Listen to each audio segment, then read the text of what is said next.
Hey y'all, and welcome back to Dr. Mandy Unedited, the podcast. We are talking all about PhD writing and academic realness. I'm Dr. Mandy, and this week is a special week because it is the 2-year anniversary of me graduating with my PhD.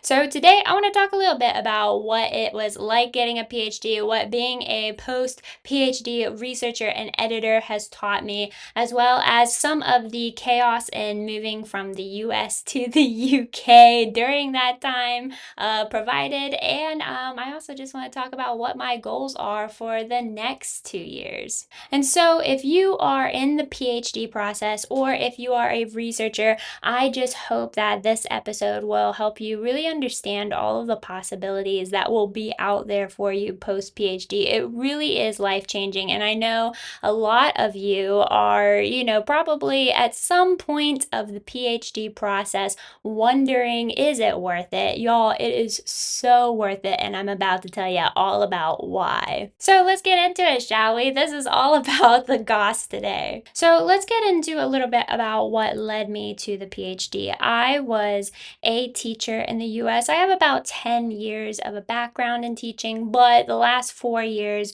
was the most significant part because I started teaching at a private school that had a lot of neurodiverse students. And so, in working with these students, I really identified with the struggles that they were going through in their education because, as I've talked about before, during this time, I also discovered that I was a neurodivergent person, and that was pretty revolutionary into my PhD life. However, I really wanted to get into research to help research different strategies and ways to help students just be able to learn better and kind of like mold what the standard of education should be in this modern world.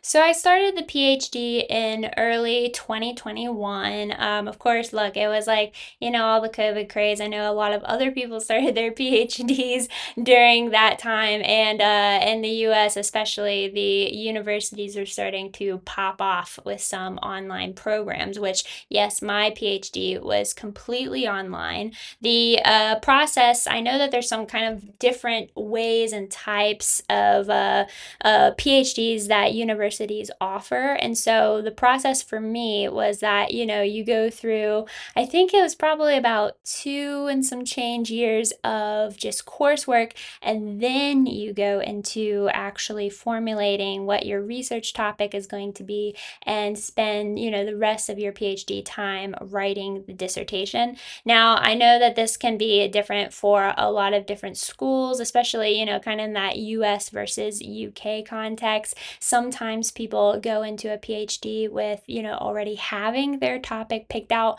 But in my case, I just, went into kind of like the learning phase of how to research first. And then I got the opportunity to formulate what my topic would be like. And so during that coursework phase of my PhD, I talk about all the time how I just never really thought I was smart. In all honesty, leading up to the PhD, and probably one of the big factors that I chose to, do the PhD was because I was trying to keep up with a highly intelligent academic family. And so, yeah, I found in the very beginning of my PhD that I was actually more intelligent than I thought. And that really started to motivate me to do well in the PhD and get good grades. And that's something that I was never able to accomplish before. But then, you guys, I know that I am defying all the statistics here, but I met a man very, very early on in my PhD, and that man was from the UK. So during my PhD, I got married. I started making plans to move to the UK, and that meant that my goals in being a researcher had to shift a little bit because I just kind of felt myself starting to get really burned out with like the education bit of it as well. So in 2023, I moved to the UK, and I pretty much moved there at the very beginning beginning of the actual dissertation writing phase. So I spent the first about 5 months of my time in the UK just sitting at home and writing. So I know that I've just said some things there that are not possible for everyone. Everyone has their own journey. I just had, the really good fortune to be able to kind of take some time and really nail out the writing part of my dissertation. And that's kind of how I got through it, very successfully in that way. And then once I got the PhD and I started looking for a job, again, yeah, I was kind of like starting to feel myself really move out of education. I ended up getting a job at the university that I really wanted to work for, working in the field of social care. So now today, I do pretty much exclusively social care and healthcare research in kind of co-designing community-based practices sort of way. And I absolutely love it. So, do I miss out on wanting to research education? Not at all, because I feel, especially like the social care part of it, really encompasses helping everyone, not just students. And so, one of my goals in researching is to kind of like input those things of like neurodiversity and inclusivity and accessibility into my research. And I find that personally, very satisfying to my goals as a researcher.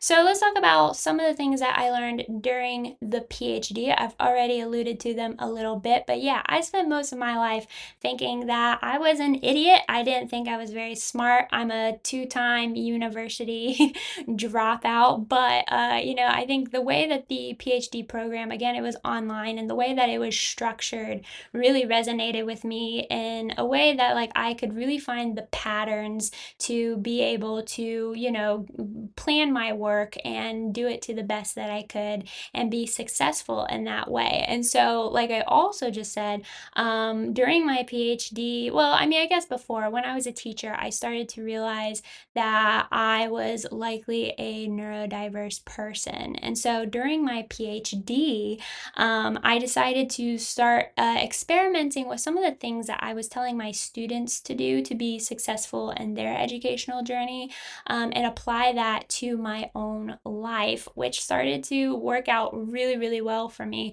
So I had like kind of the good fortune during my PhD to realize that, I wasn't going to fit in an academic box, and I have the freedom to kind of mold the I don't want to say box, but mold the squiggly, messy circle that, I can fit myself into as a neurodiverse researcher. And so that meant kind of putting the rules aside when it comes to researching and writing and studying, figuring out my own ways to study, my own ways to write. And those are something that like really ended up being incredibly helpful to me, not only during my PhD, but now I use all of those tools every day in my research life. Another thing that I learned during the PhD program is that, everyone else is struggling just as much as I am. So I think a lot of times when we are in our PhD or an academic journey in general,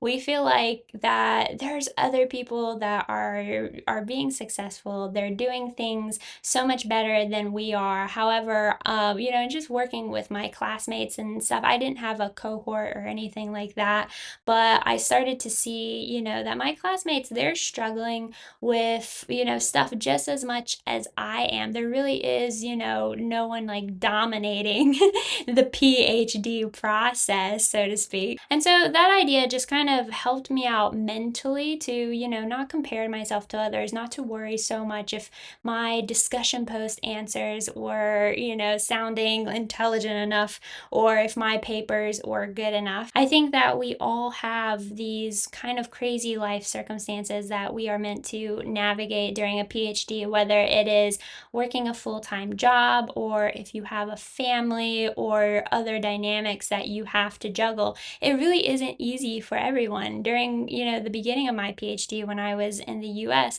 I was working 3 jobs. I was working 60 hours a week. And, there's someone else that I mean, probably most other PhD students are doing a similar thing. Yeah, whether it's like they have a job, but then they also also have a family that they have to take care of. Some of us are, they only have a couple hours to study at night. In my case, I only had 1 day a week that was completely free, that I would have to sit down and get all of my work done, which was Sunday night, which is always like the due date as well. So that's chaotic in itself. But I think once you realize that everyone is going through it with the PhD, it really takes a lot of pressure off of yourself and then gives you the confidence that you need to move forward strategically in the PhD process. And so, before I get into the things that I've learned since I've had my PhD, let me tell you a little bit about what I have done in my life since I have gotten that PhD. So, first of all, yeah, I did become a researcher. I think it's really, really sweet that when I was visiting the UK and planning to move to the UK, there was a university that my partner and I would walk past. And, like when we're planning our future, we would say, one day Mandy is going to work at that university. And I do. So now I work as a full time researcher at that university. I also started an editing business. So I edit, dissertations, theses, proposals, coursework, journal articles, all that shabam. And I do that because not just for, like editing and grammar, but I really use the editing as a tool to teach people how to strengthen their research and writing skills. And I also started, social media. I started this podcast.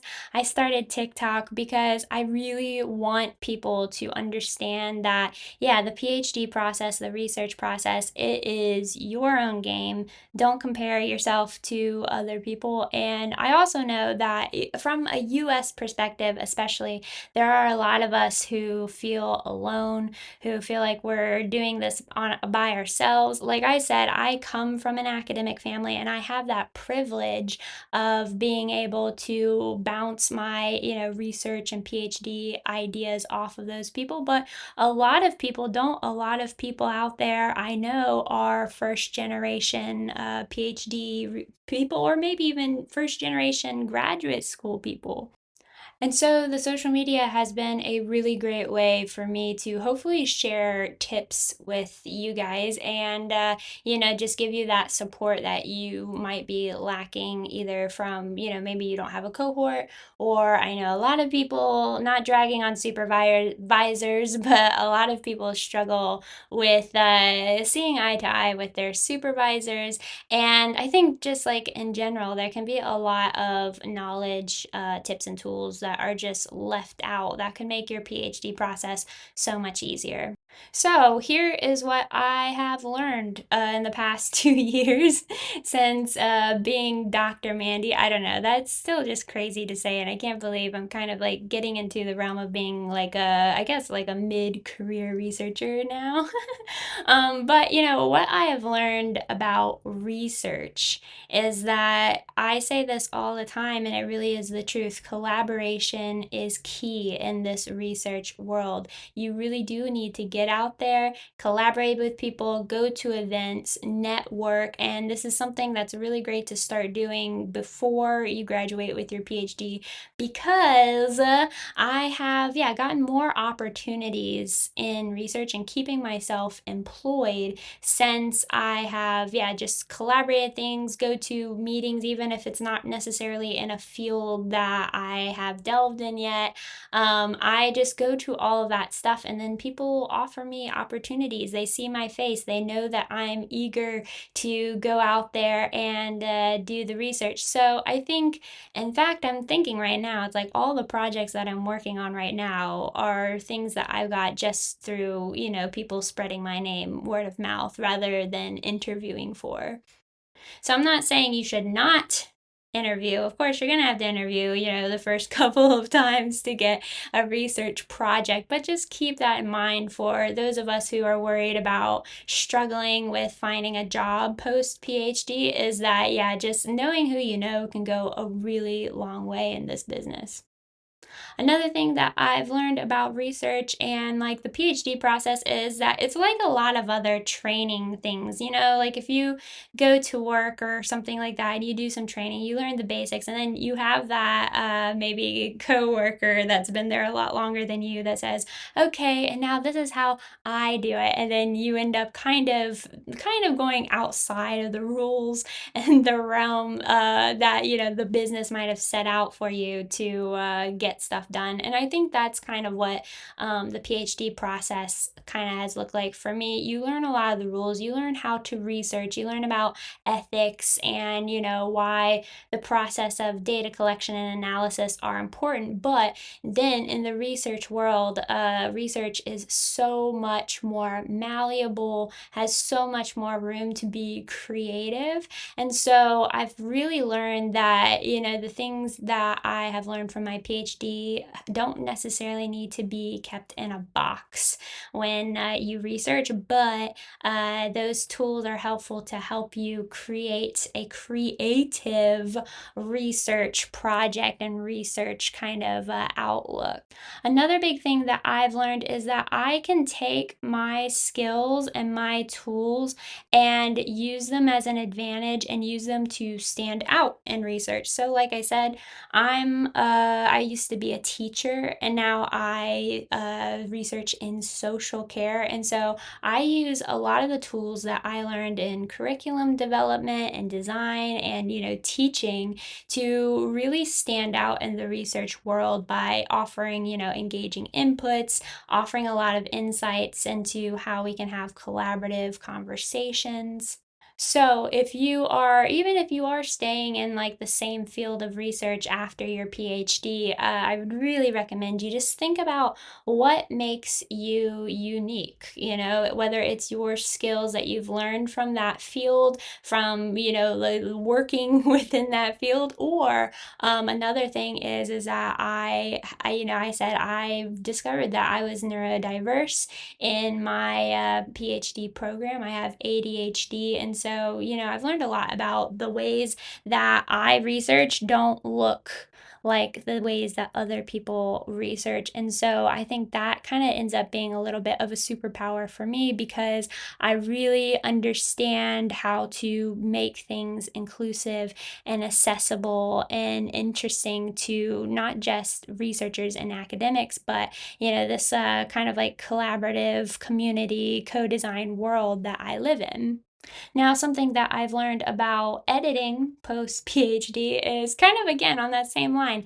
I have used my skills that I know from teaching to make editing like kind of a learning experience for people. So when I'm editing, yeah, I just don't go in and do grammar or, correct formatting or whatnot, but I leave notes for people. I give, really comprehensive feedback. I give them links to tools about, how they can learn how to do formatting, APA 7, MLA, whatever better. I give them tips on how they can write literature reviews better. And so I think that's really elevated my editing experience. And then, things that I've learned about myself, just about myself since the PhD is that, I think that there is this kind of stigma that academic world can be very stuffy and very full of like highly intelligent people. I don't know, but I really just learned to be comfortable in being myself. I can go to a research meeting and be tattooed, quirky, silly Mandy, and a lot of times that, really helps me build connections with people. It helps me stand out amongst other people, and I'm not afraid to kind of go against the stereotypical academic world. And now I really want to talk about how moving to the UK has shaped my PhD journey. I think that there are definitely some major differences between researching in the US and researching in the UK. One of the first things that I notice is that in the US. And I'm saying, don't come for me, y'all. There are programs in the UK that follow more of a US type, and there are programs in the US that follow more of a UK type of process. But I find that in the US, we tend to go for the PhD and then get hired in research. However, in the UK, a lot of people become researchers before they get the PhD, which is something that was really interesting to me. But again, it's helped me stand out because, sometimes I get hired onto projects just simply because I have the PhD training, the research training in that capacity. But one of the really interesting things about researching in the UK is that I feel like in the UK, there is more capacity to care, I guess.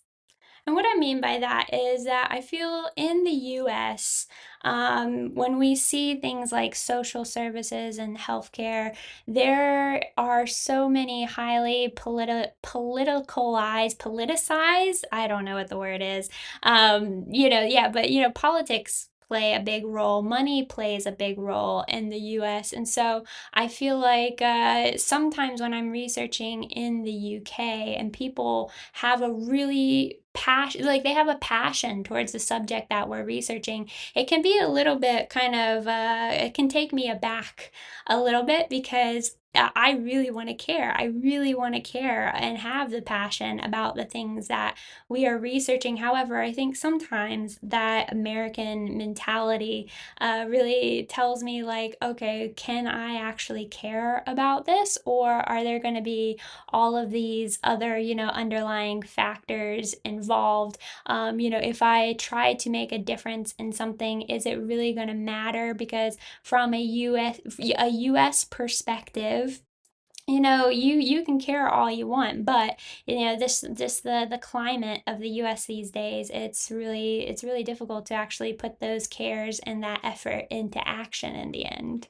So it's been really great in the UK, and I've told this to my UK colleagues that, yeah, I mean, sometimes I am like a little tentative in how much passion I put into something, but they really show me that I can be passionate, especially like on a more local level when I'm researching and when I'm coming up with solutions. Those solutions are actually going to be put in place.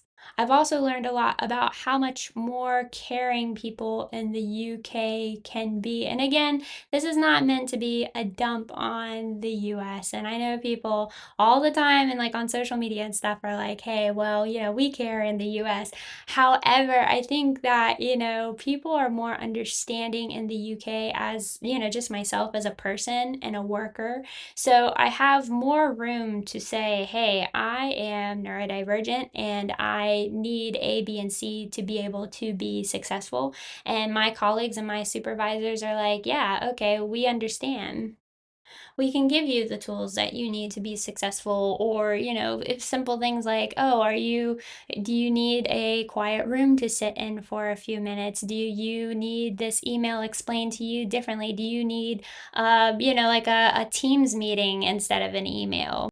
Recently, I was a part of this kind of preliminary research project conversation for about a year on a project that I really wanted to be involved in.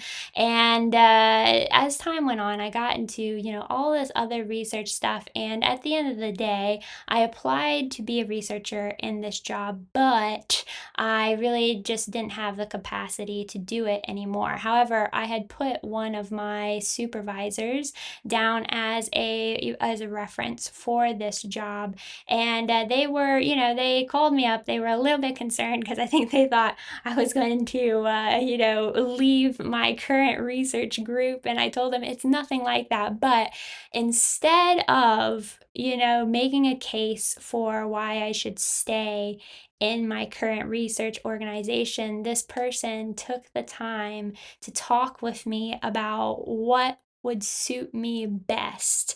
And I never had that before, you know what I mean? I think that it tends to be that, like everyone always wants to put the organization at the top of the list, but the conversation I was having with my supervisor was, it would be great if you chose us, but we realize that there are some, assets to doing this other project. And so I think you should take the time to really think it over and think about what's best for you.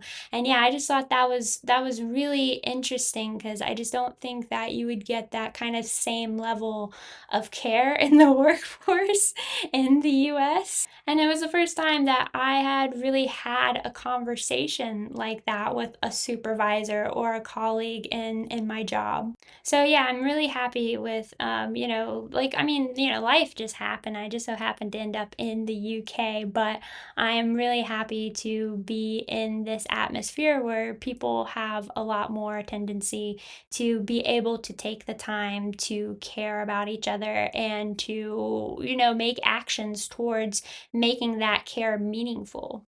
Okay, so let's talk about what are my goals for the next 2 years. Like I said, I am currently a part of and I'm staying a part of an amazing research group in life. In several different instances in my life, I've kind of found myself in these kind of like beginning, up and coming kind of research groups, which is, or not research groups, but like jobs in general, which has been really great for me because I understand that there's a lot of really great room to mold. Being kind of like a part of it from the very beginning, there's, a lot of really great opportunity to make yourself kind of a cornerstone of that organization. So I'm definitely looking forward to hopefully continuing on with the organization that I am involved in. And hopefully, the funding and stuff will lead to a higher position. I was a leader in the school system that I worked in the US, and I think leadership is something that is really natural to me. So I really would like to, in the next couple of years, have some sort of kind of more leadership position in research, whether it's being a senior researcher or maybe being more of a leader within this research organization.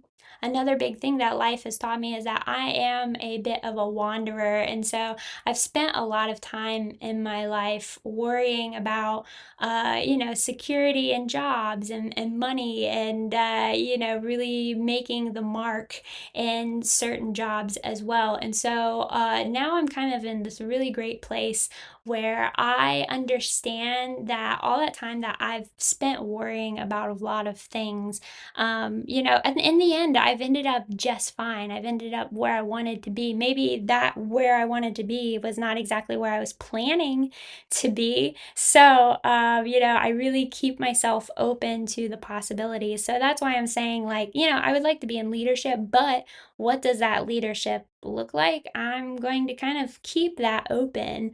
In the next 2 years, I would also like to publish more. I feel like I'm kind of one of those researchers that I just want to research, you know what I mean? I don't want to do all of the rigmarole of like, publishing is kind of like a standard of your worth as a researcher, or going to conventions or conferences and things like that. But I want to publish more. I want to publish more on some kind of like really unique, interesting things that I think I want to do independently. I want to continue to build my social media presence. Like I said, I just think that like this kind of, especially like short form kind of information can be really key to teaching people how to research and write effectively. And so I really hope in the next 2 years that I just have like a vault of information that people can refer to, and we start to see social media as a really effective way to learn, especially in like the PhD PhD and research writing world, which might sound crazy, but I genuinely do think that the next generation of researchers, yeah, they're going to be very tech driven. We live in this social media world now, and I think that I have the opportunity to kind of shape how people can gain knowledge. And as for my editing, I really want to expand my my editing. I've been really working on making it consistent. I think currently I kind of get the influxes of editing projects throughout, those specific times of year. So normally at the beginning of a semester, at the end of a semester, and then especially in spring when everyone's getting ready to graduate and they're rushing around trying to get things done. So I really would like to make my editing more consistent in that way so that I constantly have projects coming in and not just dealing with these dead spaces. Right now, it's just like I get so many projects, I make so much good income from that, but then, like for a couple of months, I might only get like one small project here and there. So yeah, there you have it. That's an overview of my life as Mandy, the researcher and the editor. And I just can't wait. I can't believe how much I have accomplished in the last 2 years, and I can't wait to see, how much more I can develop on these things in the future. But you know what the deal is. In the meantime, if you need some help in your research writing life, please, get a hold of me. Go to my website, www.drmandyedits.com. Doctor is spelled out. Mandy is Mandie. I've just added a ton of new FAQs and resources and things to the website. So hopefully people will start to see that it can be a little bit of a research source for you, not just, to get a hold of me. But yeah, if you don't want to go through the website, you can email me directly at mandykf@gmail.com. So that's MANDIE kangaroo foxtrot at gmail.com. Email me your questions, email me your manuscript, and I'll give you a quote. I would be happy to edit it. And in the meantime, if you want to learn a little bit more about stuff, or if you want to casually conversate with me about questions with your PhD in research, you can find me on TikTok. Okay, so it's at Life with Dr. Mandy. In this case, Doctor is DR and Mandy again is MANDIE. You can find me at Life with Dr. Mandy on TikTok. I've got tons of really great tips and things for you. In the meantime, look, don't sweat it. It will all work out the way that it's supposed to. I hope that I've inspired you a little bit to continue through this kind of crazy unknown journey of the PhD. And I'll see you later. Okay, see you. Bye.